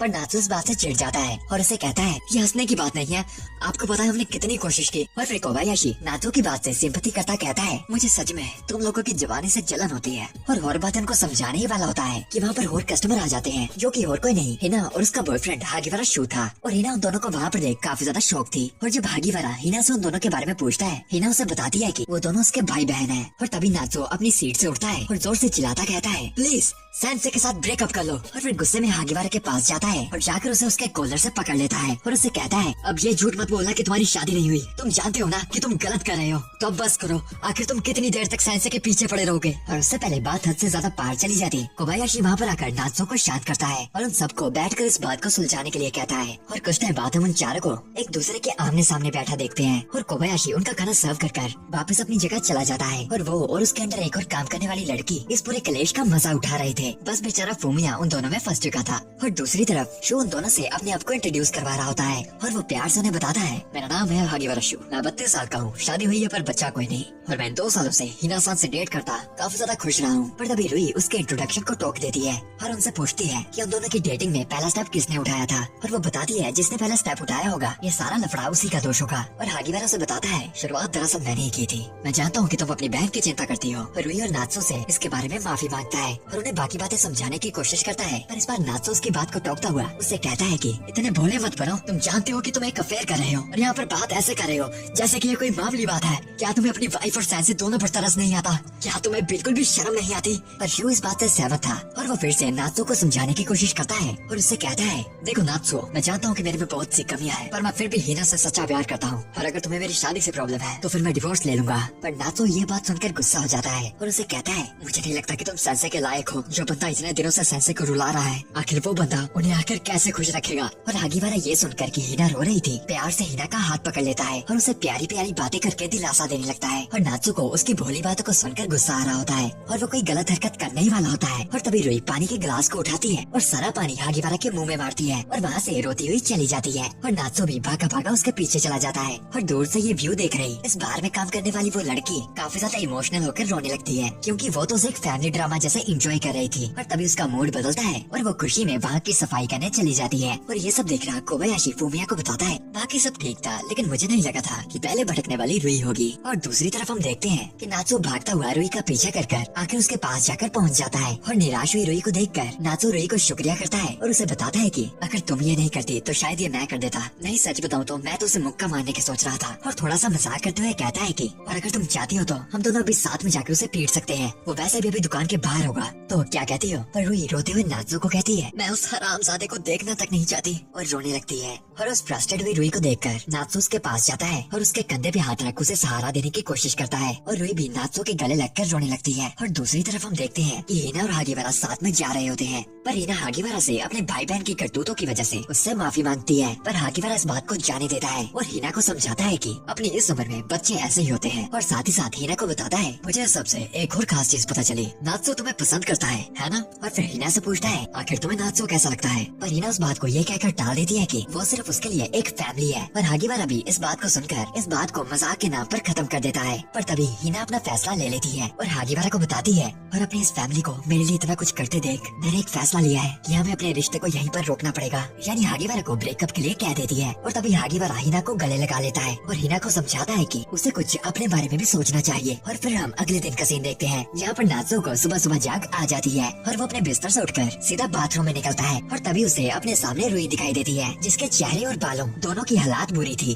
और नात्सो से ऐसे हालातों में देखकर थोड़ा घबरा जाता है। और ये देख रुई उसे कहती है, ये तुम्हारे बालों जितने भी बुरे नहीं। पर नात्सो को आईने में साफ साफ दिख रहा होता है कि रुई के बालों की हालात उसके बालों जितनी ही बुरी है। और फिर अगले सीन में हम नात्सो और रुई को उनके डैड के साथ डिनर करते हुए देखते हैं। और नात्सो कैलेंडर पे लगे एक तारीख पे लगे मार्क को घूर रहा होता है और हिना भी वहाँ पर आ जाती है और जिसने भी उस कैलेंडर के ऊपर ड्राइंग बनाई थी उसकी तारीफ करती है। और ये मार्क इसीलिए था क्योंकि आज का दिन एक स्पेशल दिन था। और हिना रुई से पूछती है, रुई क्या हम दोनों साथ में बाजार जाएं? और रुई वहाँ से उठकर हिना को इग्नोर करती हुई चली जाती है। और फिर अब हिना नात्सो से भी सेम चीज पूछती है, पर नात्सो भी उससे माफी मांगता उससे बताता है, मुझे माफ करना पर मैं आज आपके साथ नहीं जा सकता। और फिर नात्सो का डैड उससे पूछता है, बेटे तो तुम आज वहाँ जा रहे हो? और नात्सो इस बात पे हाँ कर वहाँ से चला जाता है। और नात्सो के जाते ही हिना उसके डैड से पूछती है कि आखिर नात्सो कहाँ पर गया है, और उसका डैड हिना को बताने लगता है। और फिर दूसरी तरफ हम देखते हैं नात्सो अपनी मॉम की कब्र के पास बैठा था और उन्हें ग्रीटिंग के लिए फ्लावर्स चढ़ा रहा होता है और साथ ही साथ अपने पास्ट को याद कर रहा होता है कि कैसे नात्सो हमेशा अपनी माँ के साथ चिपका रहता था। और जब उसकी मॉम हॉस्पिटल में दाखिल थी वो तब भी ज्यादा का टाइम वही बिताता था। और तब नात्सो काफी ज्यादा क्राई बेबी हुआ करता था, जो कि छोटी छोटी बातों पर भी रोने लगता था। पर उसकी माँ हमेशा उसे चुप करवा देती थी और ये जानते हुए कि वो हमेशा उसके साथ नहीं रह पाएंगी, उन्होंने नात्सो को कहा था कि अगर तुम हमेशा रोते रहोगे तो तुम्हारी मामा को दुख होगा। और इसी कारण उसकी माँ के गुजर जाने के बाद भी नात्सो पूरी कोशिश करता रहा कि वो ना रोए। पर उसके डैड ने उसे दिलासा दिया, तुम आज के दिन रो सकते हो मेरे बेटे। और उस दिन नात्सो काफी रोया और उसे पता चला कि रोने की वजह आखिर क्या होती है। और फिर नात्सो अपनी यादों से जागता है और सोच रहा होता है कि अगर माँ अभी जिंदा होती तो आखिर अभी चीजें कैसी होती। और वो वहाँ से उठकर जाने ही वाला होता है कि वहाँ पर रुई और हिना दोनों आ जाते हैं। और नात्सो दोनों को यहाँ पर देख के सरप्राइज था। और हिना अपने बैग से एक बॉक्स को निकालते हुए कहती है, देखो मैं तुम्हारी माँ की फेवरेट चीज लेके आई हूँ। और साथ ही साथ मैंने रुई को पहले से बता दिया है, पर मैं तुम्हें और तुम्हारी माँ को भी एक चीज बताना चाहती हूँ। और हंसते हुए नात्सो को बताती है, मेरा और शोसान का ब्रेकअप हो गया, अब मेरे ख्याल से मुझे नई शुरुआत करनी चाहिए। और नात्सो को बताती है कि उसकी फैमिली उसके लिए ज्यादा इम्पोर्टेंट है और माफी मांगती है अपनी गलतियों के लिए। और रुई तो पहले से ही इस बात को जानकर बहुत ज्यादा खुश थी। और फिर हिना और रुई झुककर अपने आप को नात्सो की मदर से इंट्रोड्यूस करवाते हैं और उनसे ब्लेसिंग मांगते हैं कि वो हमेशा उनकी इस फैमिली की रक्षा करते रहें। फिर सीन चेंज होता है कि हिना रुई को डांट रही होती है अपनी हरी सब्जियों को फिनिश ना करने के लिए। पर हिना थोड़ी ना सुधरने वाली थी, वो अपनी हरी सब्जियां भी रुई की प्लेट में डाल देती है और रुई को ताना मारते हुए कहती है, तुम्हें अगर ये ज्यादा ही पसंद है तो मेरी भी खा लो। और रुई उसे फिर से डांटने लगती है और उनके पास में बैठा नात्सो उनकी इस प्यारी सी बकवास बहस को सुनता मुस्कुराता है। और फिर खाना खाने के बाद हम रुई और नात्सो को साथ में स्कूल जाते हुए देखते हैं। और रास्ते में चलते हुए नात्सो रुई को कहता है, अब ये कितना अच्छा लग रहा है ना, जैसे कि हम लोग अब एक पक्की फैमिली बन चुके हैं। और रुई वापस मुड़ते हुए नात्सो से पूछती है, हाँ सच मुझे याद आया, आखिर तुम घर से भागे क्यों थे? और नात्सो बेशक इस बात का रिप्लाई नहीं दे सकता था कि कैसे हिना और उसके बीच में क्या हुआ था। और फिर नात्सो वहाँ से भागता हुआ चिल्लाता कहता है, मैं भूल गया, और वहाँ से स्कूल की ओर चला जाता है। और रुई को ये देख लगता है पक्का गंदी मूवीज देखते हुए पकड़ा गया होगा। और फिर अगले सीन में हम देखते हैं कि रुई स्कूल आ चुकी है और वो अपने शूज वगैरह लॉकर रूम से ले रही होती है। और तभी उसके सामने कोई अजीब से कीचन लेके खड़ा होता है और वो एक लड़की थी जिसका नाम था काशिवाबारा मोमो। और वो अपने आप को रुई से इंट्रोड्यूस करवाती है और रुई से उन कीचन के बारे में पूछती है जो कि उसने अपने बैग के चारों तरफ टांग रखे थे। और वो रुई को बताती है कि ये कीचेन्स उसने खुद बनाए थे। और फिर थोड़ा शर्माते हुए वो रुई को कहती है, दरअसल ताजिबाना-सान मैं तुमसे कब से बात करना चाहती थी। और फिर रुई को अपने बैग से एक बड़ी वाला कीचेन निकाल कर दे देती है। और फिर कुछ टाइम बाद हम रुई को उसके क्लासेस में देखते हैं। और क्योंकि अभी लंच पीरियड चल रहा था, रुई के दोस्त उसके पास आते हैं और उसे उनके साथ लंच करने के लिए बुलाने लगते हैं। और रुई के हाथ में वो मोमो का दिया गया कीचेन देखकर और उनमें से एक लड़की उसे रुई के हाथों से पकड़कर डस्टबिन में फेंक देती लेती है और रुई को बताती है, शुक्र है मैंने उसे जल्दी फेंक दिया, वरना तुम पर उस पुहड़ का शराब चढ़ जाता। और बाकी लड़कियां भी मिलकर रुई को बताने लगती है कि काशीवारा मोमो एक बहुत ही परवर्ट टाइप की लड़की है, जो कि अपने कपड़े लड़कों के सामने जानबूझकर उछालती है। पर रुई उन सब की ये चुगलियां सुनने के बावजूद भी अपनी जगह से उठकर उस डस्टबिन के पास जाती है और उस कीचेन को बाहर निकाल लेती है और बाकी लड़कियों को बताती है, अगर ऐसा है तो मैं अपने दोस्त खुद चुन सकती हूँ। और फिर स्कूल खत्म होने के बाद हम देखते हैं कि रुई को रास्ते में फिर से मोमो मिल जाती है और वो इस बार रुई को उसके शक्ल जैसा बनाया गया कीचेन देती है और रुई को सजेस्ट करती है कि अगर तुम अकेले घर जाने वाली हो तो चलो साथ में चलते हैं। और फिर अगले सीन में हम देखते हैं शाम के वक्त रुई और मोमो बाहर बैठे हुए अपने अपने पसंद की आइसक्रीम खा रहे होते हैं और साथ साथ बातें कर रहे होते हैं। और उन बातों के बीच में ही रुई मोमो से पूछती है कि दरअसल मैंने सुना है कि तुम काफी ज्यादा रिलेशनशिप्स में हो। और मोमो कुछ याद करते हुए ऐसा बताती है कि वो एटलीस्ट 30 या 40 बार तो थी। और रुई ये सुनकर बिल्कुल ही हैरान थी, पर मोमो रुई को समझाती है कि वो कभी भी एक बार में 2 रिश्तों में नहीं थी। और रुई को बताने लगती है, शुरुआत से तो सब कुछ ठीक चल रहा होता है, बट पता नहीं फिर टाइम बाद क्यों वो यहाँ तो काफी ज्यादा वायलेंट हो जाते हैं और यहाँ तो चीटिंग करते हैं और यहाँ तो मेरे पैसे चुरा लेते हैं और एक ने तो मुझे कैद कर भी रख दिया था। और रुई को समझ आ जाता है कि मोमो एक इस तरह की लड़की थी जिसका लड़के फायदा उठाते थे। और मोमो उसे बताती है, और शायद इसी वजह से मैं दोस्त नहीं बना पा रही, लेकिन अगर हो सके तो मैं तुम्हें अपना दोस्त बनाना चाहूंगी। और रुई तो उसे दोस्त बनाने के लिए खुशी खुशी तैयार हो जाती है। और फिर अगले दिन से हम देखते हैं कि मोमो और रुई ज्यादातर अपना वक्त साथ में बिताते थे। और फिर शाम के वक्त वो बुक स्टोर में घूम रहे होते हैं कि वहीं पर रुई को नात्सो दिख जाता है। और नात्सो ये देख हैरान था कि कोई ऐसा भी था जिसके साथ रुई अपना टाइम निकालती थी। और मोमो नात्सो से अपने आप को इंट्रोड्यूस करवाती है और रुई नात्सो से उसके यहाँ पर होने का कारण पूछती है। और बेशक नात्सो से बताता है कि वो यहाँ पर बुक्स पढ़ने आया है। और फिर नात्सो दूसरे सेक्शन में जाकर अपनी पसंद की बुक्स पढ़ने लगता है और वो अपनी बुक्स पढ़ ही रहा होता है कि मोमो उसकी बुक में जाकर नात्सो को कहती है, तुम तो काफी डिफिकल्ट चीजें पढ़ते हो। पर नात्सो मोमो को समझाता है, दरअसल नॉवल पढ़ना मुश्किल नहीं होता, बस उनको पढ़ने की आदत बनाना मुश्किल होता है। और साथ ही साथ नॉवेल्स में हर एक तरह के लोगों के लिए हर एक तरह की कहानी होती है और अगर तुम चाहती हो तो मैं तुम्हें कुछ अच्छी नॉवेल्स उधारी दे सकता हूँ। और मोमो भी इस बात पे शर्माती हुई प्यार से कहती है, हाँ बेशक। और फिर अगले सीन में हम उन तीनों को साथ में घर जाते हुए देखते हैं और रास्ते में जाते जाते मोमो एक साइकिल से टकराने ही वाली होती है कि नात्सो से पकड़कर अपनी ओर खींच लेता है, जिससे मोमो को कोई चोट नहीं पहुँचती। और शर्माती हुई मोमो नात्सो को कहती है, नात्सो कुन तुम कितने अच्छे हो। और नात्सो इस बात को ये कहकर टाल देता है, अगर मेरी जगह कोई भी होता तो बेशक यही करता। और रुई बीच में टांग अड़ाती हुई कहती है, मुझे नहीं लगता। और फिर आधे रास्ते में नात्सो दोनों को साथ में छोड़कर वहाँ से अपने रास्ते चला जाता है। और फिर नात्सो के जाने के बाद मोमो रुई से पूछती है, हे रुई क्या नात्सो कुन के कोई गर्लफ्रेंड है, और अगर नहीं तो क्या मैं उसके प्यार में पड़ सकती हूँ। और ये सुनकर रुई थोड़ा नर्वस होती है और फिर मोमो को उस बात का जवाब देती हुई कहती है, तुम्हारी मर्जी, मुझे इन बातों की परवाह नहीं। और मोमो इस बात पे खुश होती हुई कहती है, यस यस रुई, तो इस बार मुझे पूरा सपोर्ट करना। और फिर घर आकर रुई नहाते वक्त भी यही सोच रही होती है कि उसने जो भी किया वो सही था या गलत। और फिर अगले दिन स्कूल में रुई को काफी ज्यादा बुखार हो जाता है और वो इसलिए स्कूल से छुट्टी लेकर घर जाने लगती है। और नात्सो भी अकेली घर जा रही रुई की चिंता में था और तभी वहाँ पर मोमो आ जाती है और नात्सो को लगता है कि वो उसे बुक्स लेने आई है, जो कि नात्सो आज लेकर नहीं आया था। और मोमो नात्सो को बताती है, हाँ ये बात भी है, लेकिन अगर तुम आज स्कूल के बाद फ्री हो तो क्या हम दोनों साथ में कहीं घूमने चले। और नात्सो एक अलग ही बात को छेड़ देता है, हाँ वो तो ठीक है, लेकिन क्या तुम्हारे हाथ से पसीना आ रहा है। और मोमो नात्सो के हाथ में एक कागज पकड़ाकर वहाँ से उड़ती पतंग की तरह चली जाती है। और नात्सो उस कागज में देखता है जिसमें लिखा था, क्या तुम स्कूल के बाद डेट पे जाना चाहोगे। और फिर शाम के वक्त हम देखते हैं कि रुई अपने कमरे में सो के उठकर अपनी आंखें खोलती है और उसे अपने सामने दिखता है नात्सो। और नात्सो रुई को बताता है कि तुमने मुझे सच में डरा दिया था, क्या तुम जानते हो तुम अपने कमरे के गेट के बाहर बेहोश पड़ी थी। और रुई इस बात को छोड़कर नात्सो से पूछती है, क्या मोमो ने तुम्हें डेट के लिए नहीं पूछा।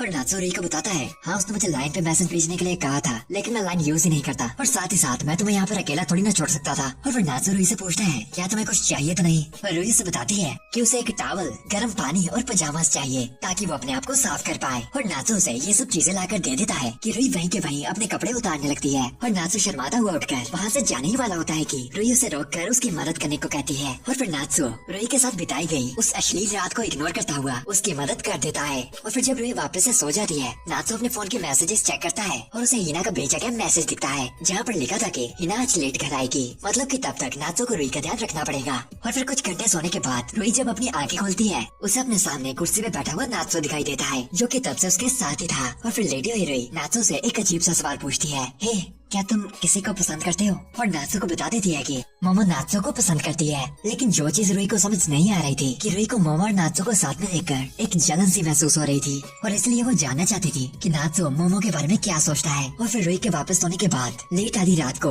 उनके पेरेंट्स और रीना घर वापस आ जाते हैं, और नात्सो का डैड काफी खुश था कि वो पांचों अब एक फैमिली की तरह रह रहे हैं। और फिर अगले दिन स्कूल में नात्सो को रास्ते में मोमो मिल जाती है, और नात्सो मोमो से माफी मांगते हुए उसे बताता है, मुझे माफ करना, दरअसल मेरे पास लाइन नहीं है। लेकिन मोमो इस बात का ज्यादा बुरा नहीं मानती और उससे कुछ बताने लगती है, और थोड़ा दूर खड़ा नात्सो का दोस्त उन दोनों को साथ में बातें करता हुआ देख रहा होता है। और नात्सो के क्लास में आने के बाद नात्सो के दोस्तों से बताता है कि मोमो और उसने पहले वो चीज कर रखी है, और नात्सो ये सुनकर उससे पूछता है क्या वो पहले तुम्हारी गर्लफ्रेंड थी। पर उसका दोस्त उसे बताता है कि उसके हिसाब से वो लड़की काशीवारा मोमो काफी ज्यादा अजीब और क्रीपी लड़की है, और नात्सो को मना करता है उसके साथ ज्यादा ना रहने को। पर नात्सो नहीं सुधरता, और लंच टाइम में भी वो मोमो के साथ ही खाना खा रहा होता है, और मोमो तो नात्सो के लिए खाना तक बना कर लेके आई थी। और नात्सो मोमो से पूछता है आखिर तुम अपनी दिल की बातें इतनी साफ साफ कैसे बोल देती हो। और ये सुनकर मोमो नात्सो को समझाती है तुम्हारी एक ही तो जिंदगी है, अंजाम क्या होगा चीज का किसे फर्क पड़ता है, लेकिन तुम जो भी काम कर रहे हो उसमें हमेशा अपना बेस्ट दो। और नात्सो इस बात को सुनकर मोमो की तारीफ करता कहता है तुम सच में स्पेशल हो। और ये सुनकर मोमो से कहती है अगर तुम्हें मुझसे प्यार हो गया तो चलो डेट करते हैं। पर नात्सो मना कर देता है, और मोमो को बताने लगता है दरअसल एक ऐसी चीज है जिसे मैं हद से भी ज्यादा पाना चाहता हूँ, पर मेरे में हिम्मत नहीं है, पर मैं फिर भी।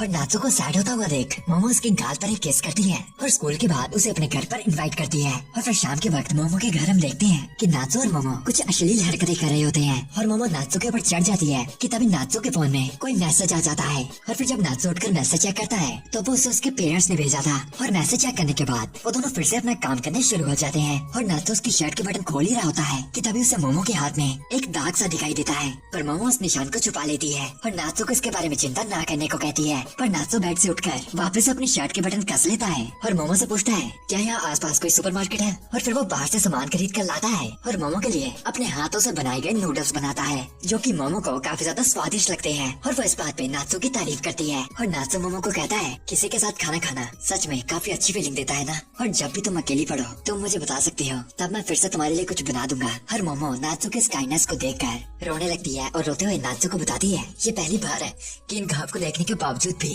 किसी ने मुझे इतने अच्छे से ट्रीट किया होगा। और फिर वो अपने आंसू को पूंछकर नात्सो को कहती है तो मतलब कि आज से हम डेटिंग कर रहे हैं। पर नात्सो फिर से इस बात को टाल देता है, और मोमो को समझ नहीं आता आखिर इतनी अच्छी अच्छी बातें मोमो के साथ कर कर वो तब भी उससे डेट क्यों नहीं कर रहा था। लेकिन मोमो इस बात से नाराज थोड़ी न थी, क्योंकि वो तो नात्सो को अभी भी पसंद करती थी। फिर से चेंज होता है जिसमें सेल्फ स्टडी के पीरियड के वक्त नात्सो अकेला स्कूल की छत पर बैठा एक नॉवल पढ़ा होता है, और जब नात्सो की नजर थोड़ी ऊपर पड़ती है वो देखता है कि वहाँ पर एक और आदमी बैठा हुआ था जो केवल सीक्रेट पी रहा था। और जब वो आदमी नोटिस करता है कि नात्सो तब से उसकी ओर घूर रहा है, वो उसकी ओर मुड़कर देखता हुआ कहता है ओह लगता है कि मेरा राज खुल गया। और वो बंदा और कोई नहीं बल्कि उनके स्कूल का ही एक टीचर था। और फिर नात्सो अपनी जगह से उठकर उनसे पूछता है कि किरिया सेंसे आप यहाँ पर क्या कर रहे हैं। और किरिया उसे बताता है जिंदगी के आनंद उठा रहा हूँ और क्या।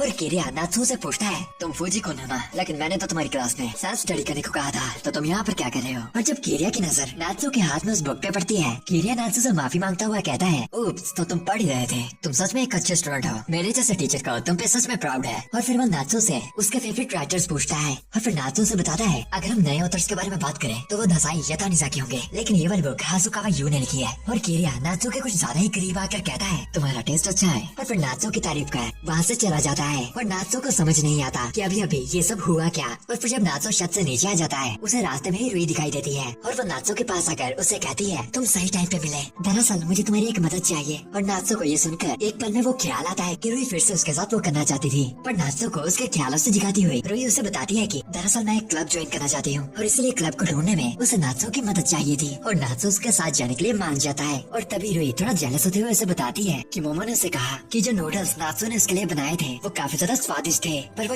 इस बात से थी कि नात्सो ने वो नूडल्स रुई के लिए कभी नहीं बनाए। और फिर स्कूल की छुट्टी होने के बाद नात्सो अपने दोस्त से पूछता है हे क्या तुम्हें पता है ये लाइन मेरे फ्लिप फोन में काम करेगा या नहीं। और उसका दोस्त इस बात का जवाब नहीं दे पाता, और उल्टा नात्सो को स्कूल के बाद कहीं घूमने के लिए इनवाइट करने लगता है। पर नात्सो ने इस बात से मना कर देता है, और उन्हें बताता है कि उसे स्कूल के बाद रुई के साथ कोई काम है। और ये सुनकर तो उसके दोस्त इस बात पे और भी ज्यादा क्यूरियस हो जाते हैं। पर नात्सो ने समझाता है कि वो सिर्फ क्लब्स ढूंढने जा रहे हैं, और क्लब्स का नाम सुनकर तो वो और भी ज्यादा एक्साइटेड हो जाते हैं, क्योंकि बहाने बहाने में उन्हें लड़कियों का क्लब भी देखने को मिल जाएगा। और फिर स्कूल के बाद नात्सो दोनों को अपने साथ में लेकर रुई के पास पहुंच जाता है, और वेल रुई को इस बात से कुछ ज्यादा फर्क नहीं पड़ता। और फिर वो सभी मिलकर अलग अलग क्लब्स में जाने लगते हैं। और नात्सो के दोस्तों हर एक क्लब में सिर्फ एक ही चीज के मजे ले रहे थे। और फिर इतने सारे क्लब्स को घूमने के बाद नात्सो के वो दोनों दोस्त बोर होकर वहाँ से जाने लगते हैं और रुई को उन दोनों की वो हरकतों पर बहुत ही ज्यादा गुस्सा आ रहा होता है। और नात्सो उन दोनों की तरफ से रुई से माफी मांगता कहता है माफ करना पर ज्यादातर लड़के ऐसे होते हैं। और फिर वो दोनों वहाँ से एक और क्लब में जाते हैं जो कि एक लिटरेचर क्लब था। और नात्सो को पता नहीं था कि उनके स्कूल में एक ऐसा क्लब भी था। और फिर नात्सो का ध्यान पड़ता है कि वहाँ पर एक बुक थी जो कि हाजुकावा यू ने लिखी थी और वो बुक उसे बहुत ही ज्यादा अच्छी लगती है। तो वो सोचता है कि वो उस बुक को एक दिन के लिए लेकर जाएगा और अगले दिन आकर वापस वहीं पर रख देगा।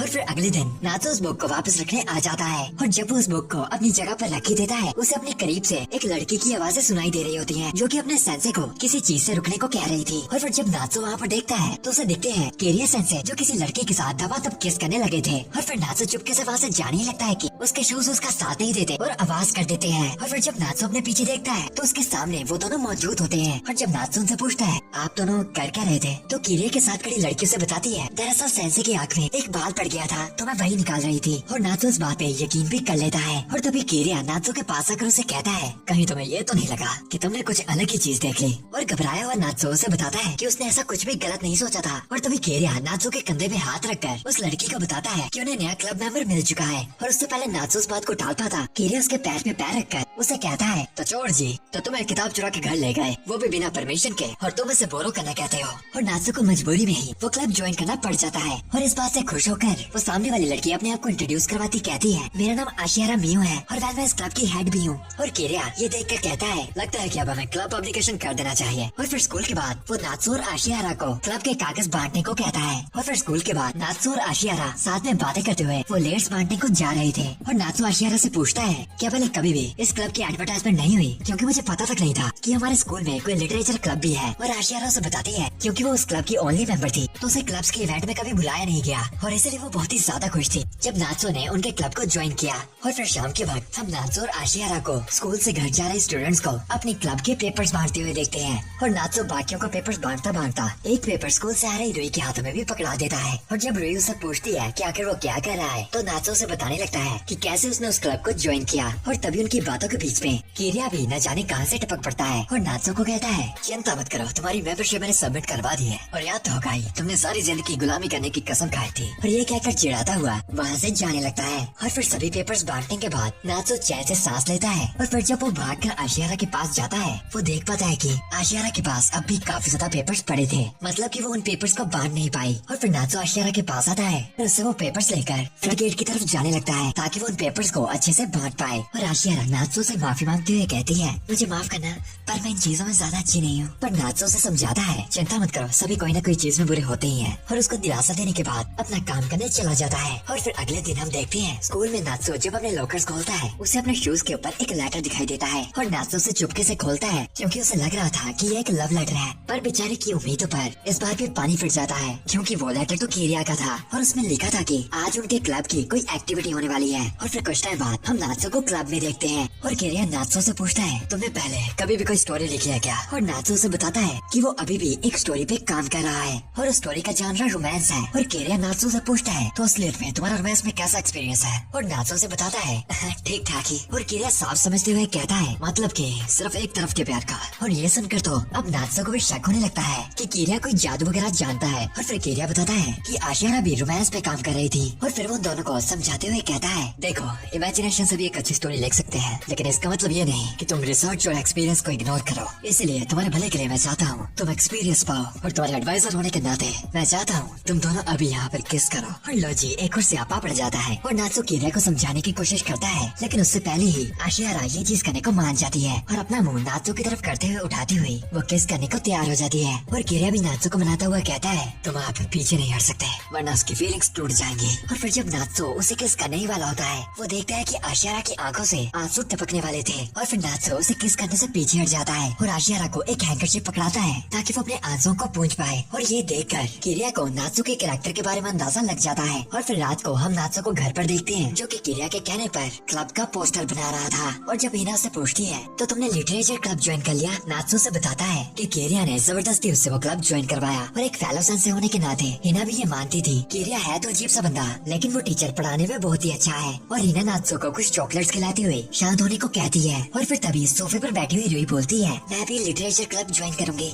और फिर अगले दिन नात्सो आशियारा को जाकर बताता है कि उसे क्लब को को ज्वाइन करने के लिए और मेंबर्स मिल चुके हैं। और फिर खुश होती हुई आशियारा नात्सो को उसका हैंकरचिप वापस करती है, लेकिन अपना शुक्रिया अदा करने के नाते हैंकरचिप के साथ साथ एक कैंडी तक थी। और क्योंकि लाइब्रेरी में शांति रहना चाहिए, वो दोनों और बातें तो करते हैं लेकिन नोट्स के सहारे। लेकिन लग रहा था उनकी दोस्ती भी काफी करीब होती जा रही थी। और फिर अगले दिन नात्सो रुई को लेकर उस क्लब में जाता है, लेकिन उनके साथ एक और एक्स्ट्रा पर्सन भी था और वो थी मोमो, जो कि अभी भी नात्सो के साथ चिपकी हुई थी। और फिर वो दोनों अपने आप को आशियारा से इंट्रोड्यूस करवाते हैं और रुई ये भी नोटिस करती है कि आशियारा और नात्सो कितने ज्यादा सिमिलर से थे। और फिर अगले सीन में हम रुई को वही बार में देखते हैं और वहाँ के ओनर को रुई काफी ज्यादा परेशान सी लग रही थी। और जब वो उसे इस बारे में पूछता है तो रुई उसे बताती है कि आजकल वो अपने दिल में एक अलग ही जलन सी महसूस कर रही है। तो फिर वहाँ का ओनर रुई को समझाने लगता है इस जलन के कारण के बारे में। तो ये बात 10 साल पहले की थी, जब वो अपने फैमिली बिजनेस को रन करता था। वो और उसकी गैंग एक ठिकाने पर डील करने वाले लोगों का वेट कर रहे थे। और जब वो बंदे वहाँ पर पहुँचते हैं, उनकी गैंग का लीडर उसे पसंद आ जाता है। मतलब कि इसकी हरकतों से ही नहीं, बल्कि इस दुकान का ओनर सच में ही गे था। और इस इमोशनल बैक स्टोरी के बाद वो रुई को प्यार के बारे में अच्छे से समझाने लगता है। और फिर दूसरी तरफ हम देखते हैं कि नात्सो घर आ जाता है और तभी हीना उसे अपने साथ किचन में ले चलती है और नात्सो को शुक्रिया करती है कि उसने हीना और शो के बारे में मॉम डैड को नहीं बताया। और फिर वो नात्सो से माफी मांगकर एक और चीज कहती है, तो नात्सो अगले संडे क्या हम दोनों साथ में कहीं घूमने चले? जिसके बाद सीन चेंज होता है और हम देखते हैं कि नात्सो और हिना साथ में घूमने आए थे और वो दोनों एक रेस्टोरेंट जैसी जगह पे साथ में खाना खाते हुए एंजॉय कर रहे होते हैं। और तभी उस रेस्टोरेंट की एक आंटी उनके पास से जाती हुई उन्हें कहती है, वाह तुम कपल की जोड़ी कितनी अच्छी है। पर हिना इस बात को टालकर आंटी को बताती है कि वो दोनों भाई बहन है। और आंटी इस बात को समझते हुए वहाँ से चली जाती है और हिना अपने सामने उस बात से शर्मा के नात्सो के सिर पर एक चिमाट मारती है। और फिर खाना खाने के बाद वो दोनों साथ में इधर उधर कई जगह घूमने लगते हैं और साथ में अपने इस टाइम को काफी अच्छे से एंजॉय कर रहे होते हैं। और फिर जब उन्हें घूमते घूमते शाम हो जाती है, हम उन दोनों को साथ में बीच पर देखते हैं और हिना वहाँ की हवा का मजा लेती हुई कहती है, वाह कितनी ताजी हवा है, मेरा दिल कर रहा है मैं बीच में नंगी पैर भागूं। और नात्सो तो कहता है तो जाओ ना फिर। पर हिना वापस मुड़कर उसे समझाती है, अब मैं एक छोटी बच्ची नहीं हूँ। और नात्सो कहता है तो ठीक है मैं चला जाता हूँ, आखिरकार मैं एक छोटा बच्चा तो हूँ। और ये सुन हिना नात्सो से पूछने लगती है, क्या तुम अभी भी गुस्सा हो कि मैंने तुम्हें बच्चा कहा था? और फिर वो नात्सो को समझाने लगती है, ऐसा बिल्कुल भी नहीं है कि मुझे सच में ये लगता है, मैंने तब तुम्हें जानबूझकर वही बात कही जिसे सुनकर तुम्हें सबसे ज्यादा दुख हो। और फिर वो दोनों उसी बीच पर आराम से बैठकर बातें करने लगते हैं। और नात्सो हिना से एक चीज पूछता है कि जब हिना के फादर तक ने डिवोर्स लिया था और किसी और औरत के साथ भाग गया था, तो आखिर हिना ने अपने फादर जैसी चीज क्यों की,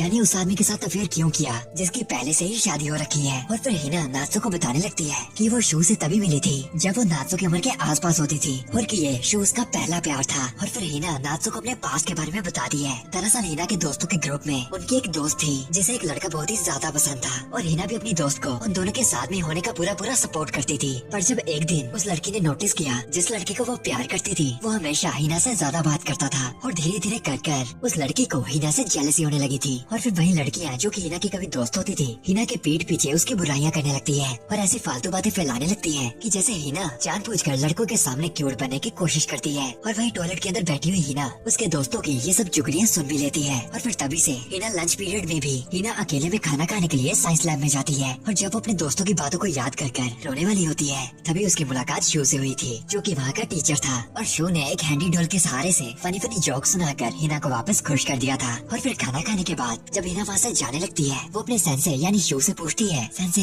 क्या मैं कल भी यहाँ पर आ सकती हूँ? और शो ने उस डोल के सहारे से उसे कहा, तब खाने के टाइम कभी भी यहाँ पर आ सकती हो। और फिर तभी से हिना अपना हर एक लंच पीरियड वही शो के साथ बिताती थी। लेकिन मजे के पल हमेशा थोड़ी ना चलते रहेंगे, क्योंकि फिर एक टाइम आया जब शो को वहाँ से ट्रांसफर होकर जाना पड़ा। और फिर हिना नात्सो को बताती है फिर कई समय बाद जब हिना कॉलेज के 4th ईयर में थी वो दोनों वापस से मिले। और जब हिना ने शो के हाथ में वो रिंग देखी थी वो काफी ज्यादा शौक हुई थी। लेकिन फिर भी जब शो ने उसे कहा था कि वो वापस उसे मिलना चाहता है तो हिना काफी ज्यादा खुश हुई थी। और वो नात्सो को कहती है, मुझे सच में लगता था कि जो लोग अफेयर करते हैं वो बेवकूफ और पागल होते हैं, जैसे कि मेरे डैड। और हिना का इस बात से मतलब था कि किसी चीज के बारे में बुरा भला बोलना और किसी चीज को एक्सपीरियंस करना बिल्कुल ही अलग अलग चीजें हैं। और हिना की बातों को समझ रहा नात्सो अपने ख्यालों में डूबा एक फैसला करता है और अपने बैग से अपनी नॉवल को बाहर निकाल कर हिना को बताता है कि सेंसे मेरी नॉवल फिनिश हो चुकी है और इस कहानी की मॉडल आप थे सेंसे। मैं काफी टाइम से आपके साथ प्यार में हूँ। और फिर 2 पल की शांति के बाद हिना अपनी जगह से उठती है और नात्सो को कहती है तो फिर सभी से छुपाकर हम दोनों डेट करें। और उससे पहले नात्सो उस बात का कोई जवाब दे पाता हिना नात्सो का हाथ पकड़कर उसे पानी के अंदर ले चलती है और वो दोनों चलते चलते चलते काफी ज्यादा पानी के अंदर आने लगते हैं। और तभी नात्सो हिना को रोक कर उससे पूछता है कि आखिर वो क्या कर रही है। और हिना वापस मुंह मोड़ कर नात्सो को बताती है हम दोनों का रिश्ता यही कहलाता है कि हम हम दोनों साथ में मर जाए, हम दोनों पक्का अपना रिश्ता सभी से हमेशा के लिए नहीं छुपा सकते। और अगर किसी को पता चल गया तो हम दोनों को सब कुछ पीछे छोड़ना पड़ेगा, अपने परिवार तक को भी। हम दोनों के रिश्ते का मतलब सिर्फ यही हो सकता है। और नात्सो से उसके फैसले के बारे में पूछती है, पर नात्सो इस बात का जवाब नहीं दे पाता।